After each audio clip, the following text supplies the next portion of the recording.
सबको नमस्कार। मैं हूं Sunny Sabharwal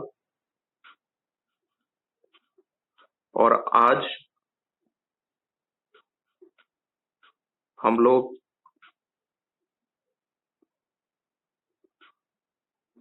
unknown facts about legendary actor Jatin Kanakia sir part 4 के लिए जतिन सर के सुपुत्र श्री ध्रुपद जतिन कनाकिया जी से आगे बात करेंगे। ध्रुपद सर, बहुत बहुत स्वागत है आपका। थैंक यू सनी भाई। और जैसा कि मैंने पिछले पार्ट में बोला था कि सवालों का जो सिलसिला है उसे आगे बढ़ाया जाएगा। ध्रुपद सर, एक सवाल आपसे ये कि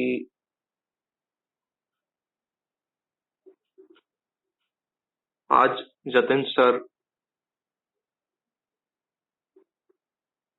को गए हुए तकरीबन 23-24 साल हो गए हैं। आज भी जब लोग आपसे मिलते हैं या आपसे बात करते हैं या आपको अप्रोच करते हैं या और उनके बारे में बात करते हैं, जतिन सर के बारे में, उनके बारे में और जानना चाहते हैं, how do you feel about being called as a legend's son? कैसा लगता है आपको? Well, frankly nobody calls me a legend son, लेकिन आपके सवाल का जवाब यह है कि 20 साल जाने के बाद और इतनी सारी एक्सप्लोजन हुआ है कंटेंट का। पहले सिर्फ चैनल्स थी, अब ओटीटी आ गया है, ये है वो है। इतना सारा मटेरियल रिलीज होने के बाद और इतना सारा टाइम लैप्स होने के बाद भी लोग अब भी याद रखते हैं fondly. They remember my father fondly and when they talk to me about my father, I just feel very proud. मुझे बहुत अच्छा लगता है एंड आई फील प्राउड।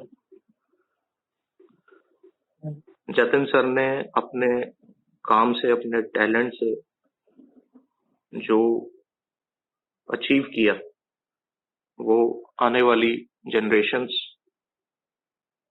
के लिए एक मिसाल और हमेशा उनको याद रखा जाएगा। तो मैं तो यही कहूंगा कि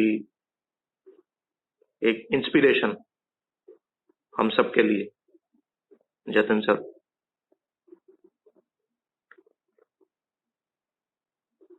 ध्रुपद सर, जतिन सर के जाने के बाद आपके फैमिली को फिल्म इंडस्ट्री, क्रिएटिव इंडस्ट्री से किसी किस्म की कोई फाइनेंशियल सपोर्ट या कोई मॉरल सपोर्ट? नहीं, ऐसे कोई फाइनेंशियल सपोर्ट की कोई एक्सपेक्टेशन हमने कभी की नहीं थी किसी से। और बाकी मॉरल सपोर्ट जो not specifically the film industry, लेकिन जो मेरे फादर के क्लोज फ्रेंड्स थे इस इंडस्ट्री में, उन्होंने काफी सपोर्ट किया था हमें, अपार्ट फ्रॉम माय फैमिली।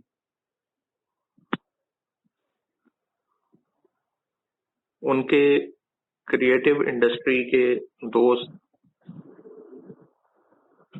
को स्टार्स जो भी उनके साथ काम कर रहे थे, एसोसिएटेड थे, उनके साथ आप आज भी टच में हैं? जी नहीं, मैं एज सच किसी के साथ टच में नहीं हूँ, लेकिन जो गुजराती स्टेज वाले जो थे, जो कोई साथ में टीवी में भी आते थे कोई कोई, और बाकी स्पेसिफिकली स्टेज पे थे, उससे मेरी मदर टच में है और she still watches plays actively and she maintain some sort of communication with them. मेरा पर्सनली कोई टच नहीं है किसी के साथ। अगर आप कंफर्टेबल फील करें तो अगर आप किसी का नाम शेयर करना चाहें तो आपकी मर्जी।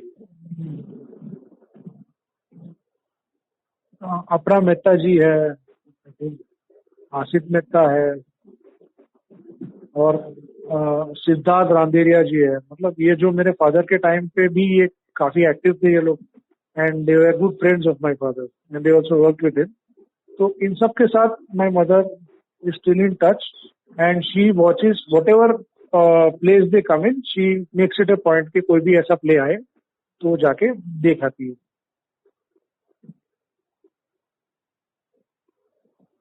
सर, जतिन सर के आउटस्टैंडिंग कंट्रीब्यूशन के लिए जो उन्होंने थिएटर के साथ जितनी उनकी एसोसिएशन रही, टेलीविजन के साथ रही, मूवीज के साथ रही, जैसा कि आपने बताया कि उनको प्रोजेक्ट्स, काफी अच्छे अच्छे प्रोजेक्ट्स मिलना शुरू हो गए थे, उसके लिए उनको कोई अवार्ड या रिकॉग्निशन मिला, अगर आप शेयर करना चाहें हम सबके साथ।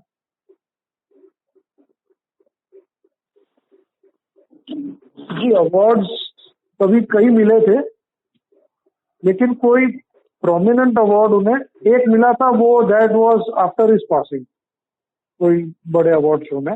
और जस्ट आफ्टर ही पास्ड, जो आईफा अवार्ड्स होते हैं वो उसका फर्स्ट इंस्टॉलमेंट तभी हुआ था, द फर्स्ट आईफा अवार्ड्स, और उसमें मेरे फादर को नॉमिनेट किया गया था फॉर बेस्ट कॉमेडी एक्टर, लेकिन unfortunately he did not win. तो आई थॉट कि अगर ये आईफा अवार्ड वो उन्हें मिल जाता तो that would be a good good remembrance of sorts for him, लेकिन अनफॉर्चुनेटली उन्हें नहीं मिला। क्या आपको याद है किस मूवी के लिए उनको नॉमिनेट किया गया था? खूबसूरत, और जो संजय दत्त सारा मूवी थी खूबसूरत, जी, उसमें उनका छोटा सा रोल था, उस रोल के लिए उन्हें नॉमिनेट किया गया था। जी, आई थिंक उनके साथ उस वक्त ओमपुरी सर और अशोक सराफ सर भी थे उसी फिल्म में। जी, ध्रुपद सर, जतिन सर के बाद आपकी फैमिली में किसी ने क्रिएटिव इंडस्ट्री में अपना मुकाम बनाने की कोई कोशिश नहीं करी, उनकी लीगेसी को आगे कैरी फॉरवर्ड करने की कोई कोशिश नहीं करी? जी नहीं, किसी ने ऐसा कुछ ट्राई नहीं किया है। और basically it is all about talent. ये मैं मानता हूँ कि ऐसे ये एक्टिंग कोई किसी को इनहेरिटेंस में नहीं मिलती। ये जो टैलेंट है वो तो नेचुरल टैलेंट है, और स्पेसिफिक इंडिविजुअल्स में ही ये टैलेंट होता है। तो ये ऐसा नहीं है, कोई दुकान नहीं है कि भाई एक जन चला गया तो दूसरा बैठ जाएगा। तो I think that is why none of us, मतलब मेरे फैमिली में किसी ने ट्राई नहीं की। और किसी किस्म का कोई स्पेसिफिक रीजन इसके लिए, इस सिवाय नहीं, वही जैसे जो मैंने बताया कि talent, lack of acting talent, और बस, और कुछ स्पेसिफिक रीजन नहीं था।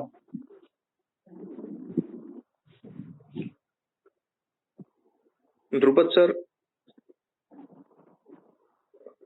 आपका क्रिएटिव इंडस्ट्री से बिल्कुल कोई, आप किसी भी किस्म से एसोसिएटेड नहीं है फिलहाल, अभी के लिए कोई लेना देना नहीं है क्रिएटिव इंडस्ट्री से आपका?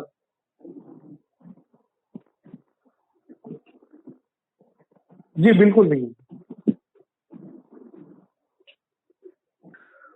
और अगर आप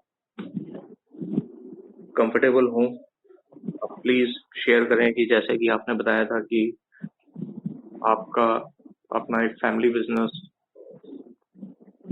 था, और जतिन सर ने जब थिएटर करना शुरू किया, तो क्या आप अपने उसी फैमिली बिजनेस को आगे बढ़ा रहे हैं? नहीं जी, मैं फैमिली बिजनेस में नहीं हूँ। फैमिली बिजनेस ऐसे ऑल्सो हैज शट डाउन। मैं तो अभी स्टॉक मार्केट में हूँ और स्टॉक मार्केट में मैं एक ब्रोकिंग हाउस का सब्सिडियरी हूँ।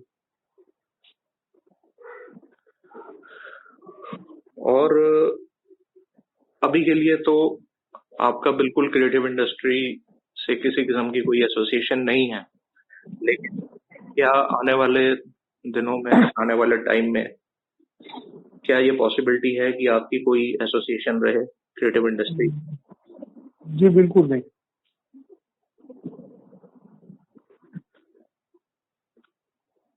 ध्रुपद सर, हमने पूरी कोशिश करी कि उन बातों को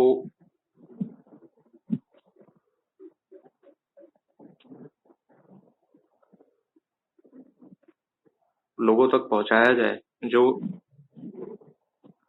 जतिन सर के बारे में जो इन्फॉर्मेशन मीडिया में नहीं थी या फिर वो करेक्ट इन्फॉर्मेशन नहीं थी।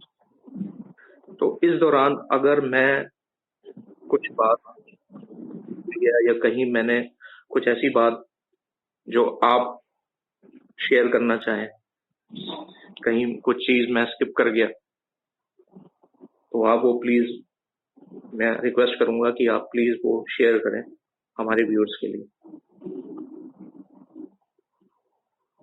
जी ऐसे तो आपने मेरे हिसाब से तो सभी मेन पॉइंट्स आपने कवर कर लिए, और फैक्ट्स तो काफी सारे हैं, लेकिन जो भी मेन पार्ट्स थे वो आपने सभी कवर कर लिए। तो I don't think you really missed anything. एक बात मैं अपने सारे व्यूअर्स को बताना चाहूंगा कि जैसा कि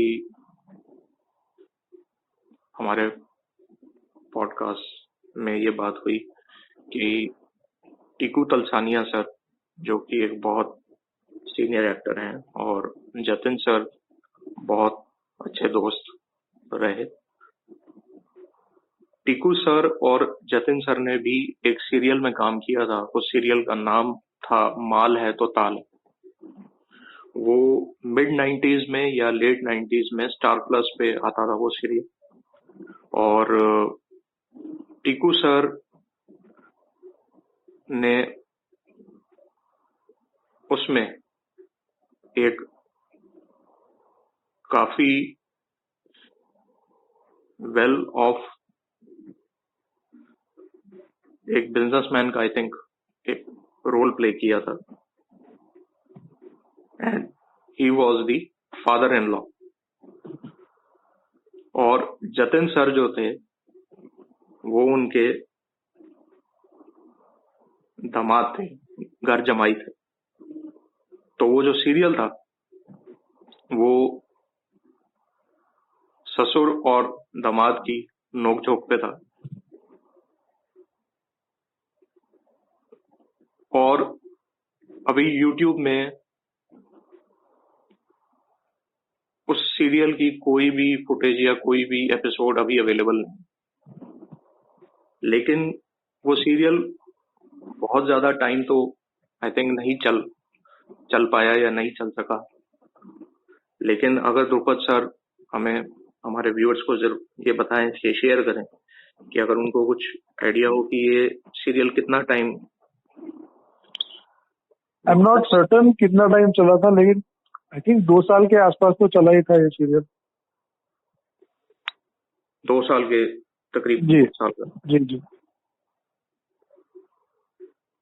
काफी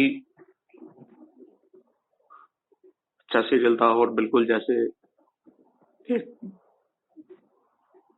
लीगेसी जतिन सर की चलती आई श्रीमान श्रीमती से, जी तो वो ही उस सीरियल में हमें देखने को मिली। जी। द्रुपद सर, आज के इस पॉडकास्ट का आखिरी सवाल कि आपको या आपकी फैमिली को लगता है कि कोई अवार्ड, कोई रिकॉग्निशन जतिन सर को मिलना चाहिए? जी, जैसे मैंने बताया आपको कि मैं पर्सनली ये सोचता हूँ कि अगर जो फर्स्ट आईफा अवार्ड में उन्हें नॉमिनेशन मिला था तभी, अगर वो अवार्ड उन्हें मिल जाता तो that would have been a very good tribute, a fitting tribute to my father. बस वो छोड़ के तो काफी टाइम भी हो गया है, तो then awards have no meaning after that.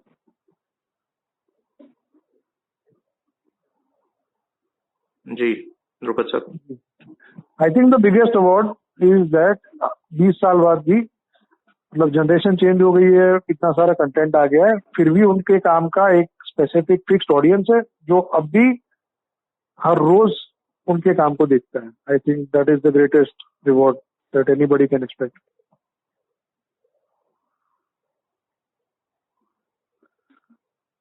Dhrupad sir, 4 parts इस पॉडकास्ट के अब कंप्लीट होते हैं, और जैसा कि मैंने पहले भी कहा, मैंने अपने पॉडकास्ट के डिस्क्रिप्शन बॉक्स में भी इसका मेंशन किया। अगर आप कोऑपरेट नहीं करते, आप हौसला अफजाई नहीं करते, तो ये पॉसिबल बिल्कुल नहीं हो पाता। मुझे यकीन है कि जब जैसे जैसे लोग सुनेंगे इस पॉडकास्ट को, उनको वो चीजें पता चलेंगी जतिन सर के बारे में, तो जरूर जरूर उन्हें बहुत ही ज्यादा अच्छा लगेगा, क्योंकि हम लोगों ने वो बातें व्यूअर्स तक पहुंचाने की कोशिश करी हैं जो बातें आज भी मीडिया में कहीं, जो इन्फॉर्मेशन अवेलेबल नहीं, या फिर वो इन्फॉर्मेशन पूरी तरह से सही नहीं। तो अगर ध्रुपद सर, आप ये एक इनिशिएटिव, एक छोटा सा प्रयास मेरी तरफ से था, लेकिन सबसे बड़ा जो मैं कहूंगा इसका जो क्रेडिट जाता है वो आपको जाता है कि अगर आप मुझे कोऑपरेट ना करते, मुझे हेल्प ना करते, मेरे को इनकरेज ना करते, तो ये बिल्कुल भी पॉसिबल नहीं हो पाता। तो मैं आपको और मैम को हाथ जोड़ के धन्यवाद देता हूँ। बहुत बहुत धन्यवाद आपका और मैम का। और मैं हमारे सारे व्यूअर्स को ये बताना चाहूंगा कि अगर आने वाले टाइम में हमें कुछ भी और बात हमें लगता है जो आप सबसे शेयर करनी चाहिए, हम जरूर एक बार फिर कोशिश करेंगे कि आप सबसे, उनके जो फैंस हैं आज भी, उन तक कोई बात अगर हमें लगती है कि शेयर करनी चाहिए तो हम जरूर करेंगे। आप लोग भी प्लीज अपना फीडबैक दीजिए और बताइए, और अगर आपको लगता है कोई बात, कुछ भी आप लोग हमसे कोई बात हम तक पहुंचाना चाहते हैं, तो आप लोग कमेंट सेक्शन में प्लीज जरूर लिखिए। लेकिन ये मेरी एक बार फिर से मैं सभी सुनने वालों को, जितने भी व्यूअर्स हैं, जितने भी ये पॉडकास्ट सुन रहे हैं, मैं उन सबको हाथ जोड़ के प्रार्थना करूंगा कि प्लीज प्लीज ये बात बिल्कुल ध्यान रखिए कि जतिन सर फैमिली के सेंटिमेंट्स को बिल्कुल भी ठेस ना पहुंचे। ध्रुपद सर, मैं हाथ जोड़ के आपको धन्यवाद देता हूँ। अगर आप वो यकीन मुझ पे नहीं दिखाते तो शायद मैं यहाँ तक नहीं पहुंच पाता। मैं बहुत बहुत आभारी हूँ आपका और मैम का, और बहुत बहुत धन्यवाद देता हूँ। जी, आपने इनिशिएटिव लिया इसलिए ये हो पाया, इसलिए आपको भी थैंक यू। बस मैं आपको बहुत बहुत धन्यवाद देता हूँ, और मैं सारे व्यूअर्स को फिर से, मैं जो भी ये सुनेंगे, कि अगर मुझसे कोई गलती हो गई हो। मैं क्योंकि कोई एक थॉरो प्रोफेशनल नहीं हूँ इस फील्ड में, इस लाइन में, मेरे लिए बिल्कुल एक नया प्लेटफॉर्म है। मैं एक कदम भी आगे नहीं चल सकता अगर आपकी सपोर्ट, आप लोगों की कोऑपरेशन, आपकी ब्लेसिंग्स, बेस्ट विशेस मुझे ना मिले। अगर मैंने कुछ गलती हो गई मुझसे तो प्लीज मुझे माफ कर दीजिएगा और मैं उसे पूरी तरह से सुधारने की कोशिश करूंगा। ध्रुपद सर, बहुत बहुत धन्यवाद आपका। थैंक जी, you very much sir. Thank you, Thank you very much to all the viewers. Thank you. Bye.